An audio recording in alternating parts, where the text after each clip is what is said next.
Hi, എല്ലാവർക്കും Sreelakshmi Suneesh official YouTube ചാനലിലേക്ക് എല്ലാവർക്കും സ്വാഗതം. അപ്പോൾ എല്ലാവർക്കും ഗുഡ് മോർണിംഗ്. രാവിലെ പല്ല് തേച്ചു.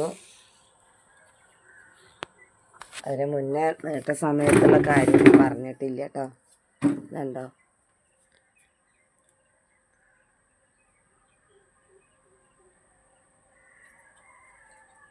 അച്ഛനാണ്. അച്ഛൻ മരിച്ചിട്ട് 16-17 വർഷം തികയുന്ന സമയമാണ് ഈ മാസം. പിന്നെ കാണുന്ന ആൾക്കാരിതാ എന്ന് ഞാൻ പറയുന്നതാണ് വീഡിയോയിൽ. ഇവരൊക്കെ കണ്ടതിന് ശേഷമാണ് നമ്മൾ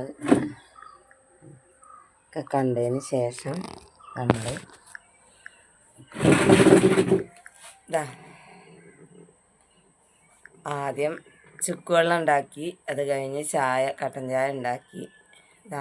ഇവർക്ക് ചോറ്, അതായത് അരി അടുപ്പത്തിട്ടിട്ടുണ്ട്, കാണിച്ചു തരാം.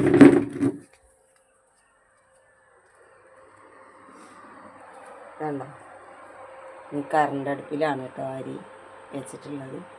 അതിൽ സ്റ്റീൽ പാത്രത്തിലേ പോവുള്ളൂ കറണ്ട് അടുപ്പ്. അപ്പോൾ അത് അരി തിളച്ചും കൊണ്ടിരിക്കുകയാണ്. അപ്പോൾ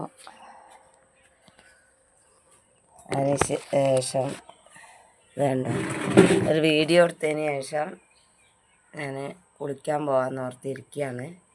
ശ്രീലക്ഷ്മി രാവിലെ നീട്ടു. കണ്ടോ, എന്നും തന്നെ പരിപാടി. ഒരു പഴയ കേടുന്ന മൊബൈലുണ്ട്, അത് നെക്കിത്തോണ്ടി രാവിലെ നീട്ട് വരുന്നതിനെ, കിടക്കപ്പായെന്ന് നീട്ട് വരുന്നതിനെ കുത്തിത്തോണ്ടി ഇതാണ്. പല്ലൊന്നും തേച്ചിട്ടില്ല. അപ്പം അങ്ങനെ ഇരിക്കുകയാണ്. ഹായ്, ഗുഡ് മോർണിംഗ് പറയും. ഗുഡ് മോർണിംഗ് ഇല്ല, മൊബൈലിൽ കളിക്കുക പറഞ്ഞോണ്ടേ. അപ്പോൾ ഇതാട്ടോ, കട്ടൻ ചായ കുടിച്ചുകൊണ്ടിരിക്കുകയാണ്. ഇതുണ്ടോ, എൻ്റെ മുന്നേ ഞാൻ മഞ്ഞൾ വെള്ളം കുടിച്ചിട്ടുണ്ട് കേട്ടോ. അത് ഞാൻ പല്ല് തേച്ച് പറഞ്ഞിട്ടില്ല, എന്നും പറയണ്ടെന്ന് ഓർത്തിട്ടാണ്. പല്ല് തേച്ച് കഴിഞ്ഞാൽ ഉടനെ ഞാൻ ഇതിനൊരു കപ്പ് മഞ്ഞൾ വെള്ളം ഞാൻ കുടിക്കുക, എന്നും കുടിക്കുന്നതാണ്. അപ്പോൾ എനിക്ക് കുറേ ദിവസങ്ങളായിട്ട് കാലിൻ്റെ മുട്ടിന് വേദന ഉണ്ട്. അപ്പോൾ ഞാൻ എരിക്ക്, എല്ലാവരും കണ്ടിട്ടുണ്ടാവും, എരിക്ക് 2 ഐറ്റം ഉണ്ട് തോന്നുന്നുണ്ട്. 2 ഐറ്റം പോലെ കണ്ടിട്ടുണ്ട്. കാരണം വെളുത്ത പൂവുള്ളതുകൊണ്ട് പിന്നെ വയലറ്റ് നിറമുള്ളതുകൊണ്ട്. ഇത് പിന്നെ വെളുത്ത പൂവുള്ളതാണ് കേട്ടോ. അപ്പോൾ ഞാനിതിൻ്റെ ഇല തൈലം ചൂടാക്കിയിട്ട് അതിൽ വേവിച്ചിട്ട് മുട്ടുവേദന ഉള്ളിടത്ത് ഇങ്ങനെ ഒട്ടിച്ച് വെക്കും. അതിന് വേണ്ടിയിട്ട് ഞാൻ മിനിഞ്ഞാന്ന് പോന്നപ്പോൾ കൊണ്ടുവന്നാണ്. ഇത് ഞാൻ ചെയ്താൽ പെട്ടെന്ന് മുട്ടുവേദന മാറും. അപ്പോൾ ഞാൻ ആയുർവേദ ഹോസ്പിറ്റലിൽ പോയതുകൊണ്ട് തന്നെ എനിക്കതിനെക്കുറിച്ചിട്ട് അത്യാവശ്യം കാര്യങ്ങൾ അറിയാം. ഞാൻ ആദ്യം പെരിന്തൽമണ്ണയിലായിരുന്നു, അമൃതം ആയുർവേദ റിസർച്ച് സെൻറ്ററിലായിരുന്നു. അവിടെ ഞാൻ ഡോക്ടർ കൃഷ്ണദാസ്, ഷീബ കൃഷ്ണദാസ്, അവരെ കീഴിൽ ഞാൻ വർക്ക് ചെയ്തിട്ടുണ്ട്. എൻ്റെ ഒരു പരിചയത്തിന്മേലെ എനിക്ക് ഇങ്ങനത്തെ കുറേ കാര്യങ്ങളൊക്കെ അറിയാം ആയുർവേദപരമായിട്ട്. അപ്പോൾ ഞാനത് ചെയ്യാൻ വേണ്ടിയിട്ട് കൊണ്ടുവന്നാണ്. ഇതിൽ തൈലത്തിലിട്ട് വേവിക്കണം, അല്ലെങ്കിൽ കുഴമ്പായാലും കുഴപ്പമില്ല. കൊട്ടൻ ചൂക്കാതി ആണെങ്കിൽ കുറച്ചും കൂടി നല്ലത്, അല്ലെങ്കിൽ കർപ്പൂരാതി, ഇതൊക്കെ നല്ലതാണ്. അതിൽ ഇട്ടിട്ട് വേവിക്കണം. ആ ഇല വെന്ത് കഴിഞ്ഞിട്ട് അത് നല്ല ചൂടില്ലാത്ത ചെറു ചൂടിൽ നമ്മളെ മുട്ടിൻ്റെ അവിടെ ഇങ്ങനെ ഒട്ടിച്ച് വെച്ചിട്ട് നമ്മളെന്തെങ്കിലും കൊണ്ട് ചുറ്റിയിട്ട് രാത്രി കിടക്കുകയാണെങ്കിൽ വേദന കുറഞ്ഞ് കിട്ടും കേട്ടോ. ബാക്കിയുള്ളവരൊന്നും നീട്ടിട്ടില്ല. ഇത് കണ്ടോ, അമ്മയും ഓനാണ് കിടക്കുന്നത്. ഇത് നീട്ടിട്ടില്ല. അപ്പോൾ കട്ടൻ ചായ കുടിച്ചുകൊണ്ടിരിക്കുകയാണ്. ഈ മഞ്ഞൾ വെള്ളം കുടിക്കണോണ്ട് തന്നെ ഞാൻ കുറച്ച് കഴിയാതെ ഇത് കുടിക്കൂല. അപ്പോൾ കുറേ മുമ്പ് മഞ്ഞൾ വെള്ളം കുടിച്ചതാണ്. അപ്പം അതിന് ശേഷം ഇത് കുടിക്കണം.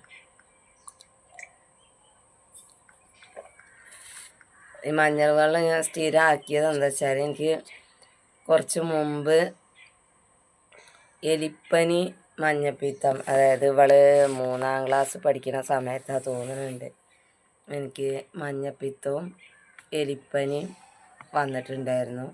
പനി മാറൂലായിരുന്നു. ഒരു 3-4 തവണ ആശുപത്രിയിൽ പോയി കാണിച്ചു.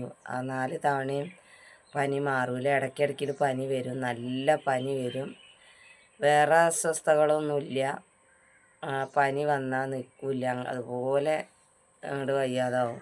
അങ്ങനെയാണ് പെരിന്തൽമണ്ണ ഗവൺമെൻറ് ആശുപത്രിയിൽ പോയി അവിടുന്ന് ചെക്ക് ചെയ്തപ്പോൾ എലിപ്പനിയാണെന്ന് ടെസ്റ്റിൽ അറിഞ്ഞു. അതിന് ശേഷം അവർ പെട്ടെന്ന്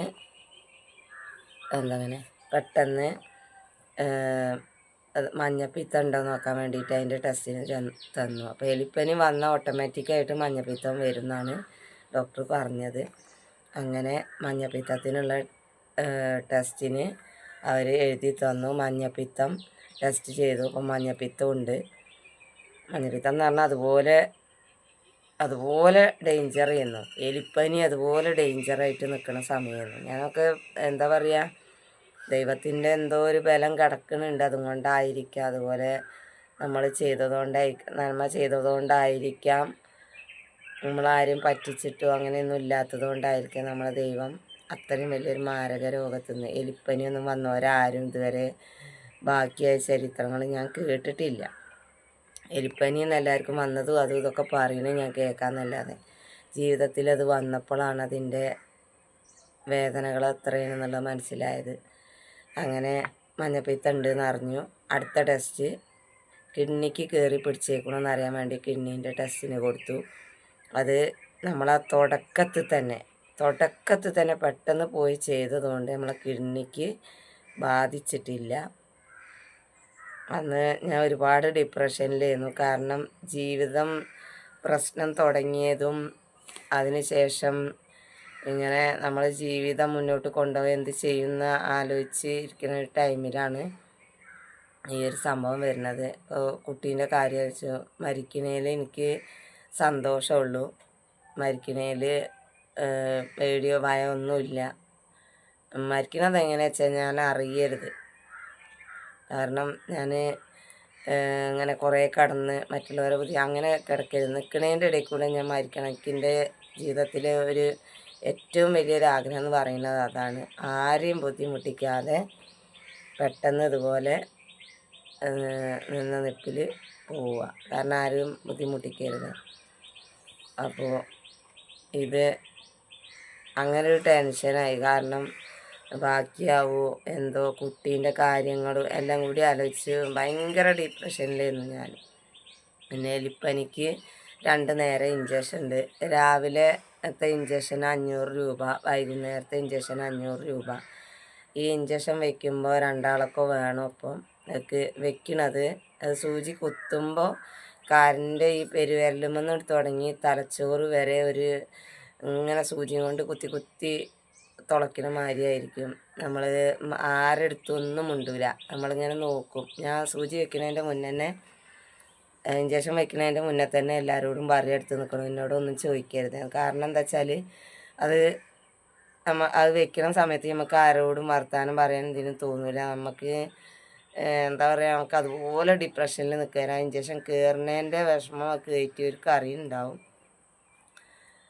അപ്പോൾ അത് കയറ്റി കഴിഞ്ഞ് ഒരു 1/4 മണിക്കൂർ കഴിഞ്ഞിട്ട് ഞാൻ അധികം സംസാരിക്കുകയുള്ളൂ. അപ്പോൾ അങ്ങനെയൊക്കെ ഒരാഴ്ചത്തോളം അങ്ങനെ ഒരാഴ്ച 2 ആഴ്ചത്തോളം ഇഞ്ചക്ഷൻ അങ്ങനെ പോയി. പനി കുറഞ്ഞു, മഞ്ഞപ്പിത്തം കുറഞ്ഞു. മഞ്ഞപ്പിത്തത്തിന് പൊതുവെ ഇതിൽ അലോപ്പതി മരുന്നില്ല എന്നുള്ളതാണ് അവർ പറയുന്നത്. അങ്ങനെ അവിടുന്ന് ഡിസ്ചാർജ് ചെയ്ത് പോന്നു. കുട്ടീനെ കാണാൻ പറ്റിയിരുന്നില്ല. കുട്ടിയൊന്ന് ചെറുതാണ്. കൊണ്ടുവന്ന് വാതിക്കൽ ഇങ്ങനെ കൊണ്ടുവന്ന് കാണിക്കും, അത്രയൊക്കെ ഉള്ളൂ. അങ്ങനത്തെ ഒരവസ്ഥ വന്നു. പിന്നീട് തൃശ്ശൂർ പച്ചമരുന്ന് മഞ്ഞപ്പിത്തത്തിന് പച്ചമരുന്ന് യൂസ് ചെയ്യുന്ന സ്ഥലമുണ്ട് പറഞ്ഞു. അവിടെ അന്വേഷിച്ച് പോയി. അവിടെ തൃശ്ശൂർ അടാട്ട് അമ്പലത്തിൻ്റെ അവിടുന്ന് തിരിഞ്ഞ് പോയിട്ട് കുറച്ച് തിരിഞ്ഞ് ഉള്ളോട്ട് പോയിട്ട് അവിടെ ഒരു വീട്ടിലാണ് കൊടുക്കുന്നത്. അവരച്ഛനായിരുന്നു കൊടുത്തിരുന്നത്. അച്ഛൻ മരണപ്പെട്ടപ്പോൾ മകളും മകനും ഇങ്ങനത്തെ ഒരു ഇതായിട്ട് തുടങ്ങി. അവിടെ പോയി. അവിടെ ചെന്ന് നോക്കുമ്പോൾ 2 കല്യാണത്തിനുള്ള ജനങ്ങൾ 7 മണീൻ്റെ മുന്നേ അവിടെ എത്തണം. രാവിലെ അവിടെ എത്തി. നേരത്തെ എത്തി. ഞങ്ങൾ 2 മണിക്കൊക്കെ ഇവിടുന്ന് ഓട്ടോറിക്ഷ വിളിച്ചിട്ടാണ് പോയത്. 5000 റുപ്യോളം ഓട്ടോറിക്ഷയ്ക്ക് വന്നു. അന്ന് ഞങ്ങൾ കുറേ അറിയാതെ കുറേ വളഞ്ഞു തിരിഞ്ഞൊക്കെ പോയി. അങ്ങനെ അവിടെ പോയി 7 മണിക്ക് അവിടെ രജിസ്റ്റർ ചെയ്തു.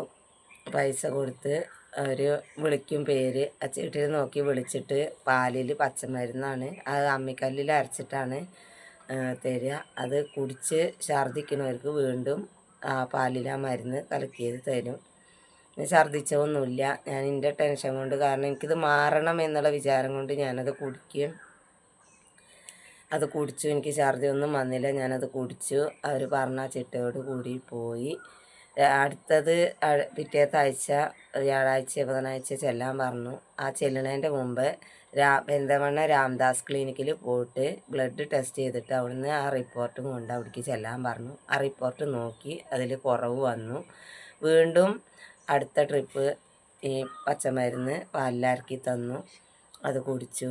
അടുത്തത് അവർ പറഞ്ഞത്, നിങ്ങൾ ബ്ലഡ് ടെസ്റ്റ് നോക്കിയതിന് ശേഷം കുറവാണെങ്കിൽ വരണമെന്നില്ല എന്ന് പറഞ്ഞു. പിന്നെ എൻ്റെ ഇഷ്ടപ്രകാരം ഞാൻ ഒന്നും കൂടിയും വരും എന്ന് പറഞ്ഞ് അങ്ങനെ 3 തവണയും പോയി മരുന്ന് കുടിച്ചു.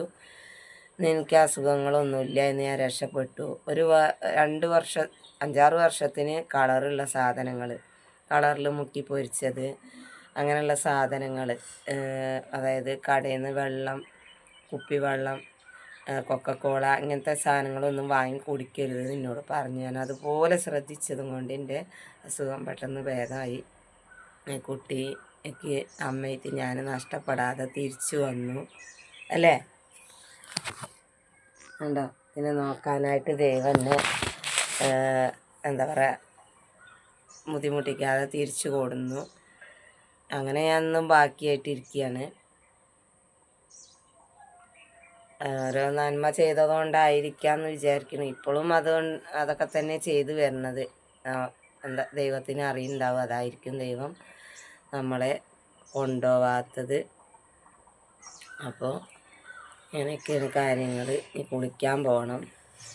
അപ്പോൾ അരി അടുപ്പത്തിട്ടുണ്ട്. അത് വാങ്ങി വെച്ചിട്ട് പോകാമെന്ന് വിചാരിച്ചിരിക്കുകയാണ്. വാങ്ങി വെച്ചിട്ട് വെന്തിട്ടില്ലെങ്കിൽ പിന്നെ ഞാൻ കുളിക്കാൻ പോവും. കുളി കഴിഞ്ഞതിന് വന്നിട്ട് ശേഷം വാർക്കും. അപ്പോൾ ഞങ്ങൾ ചാനൽ കാണാത്തവരുണ്ടെങ്കിൽ ചാനൽ കാണുക, സബ്സ്ക്രൈബ് ചെയ്യുക, കമൻറ്റ് ചെയ്യുക, ബെല്ലൈക്കണൊക്കെ അടിച്ച് പൊട്ടിക്കുക. Thank U.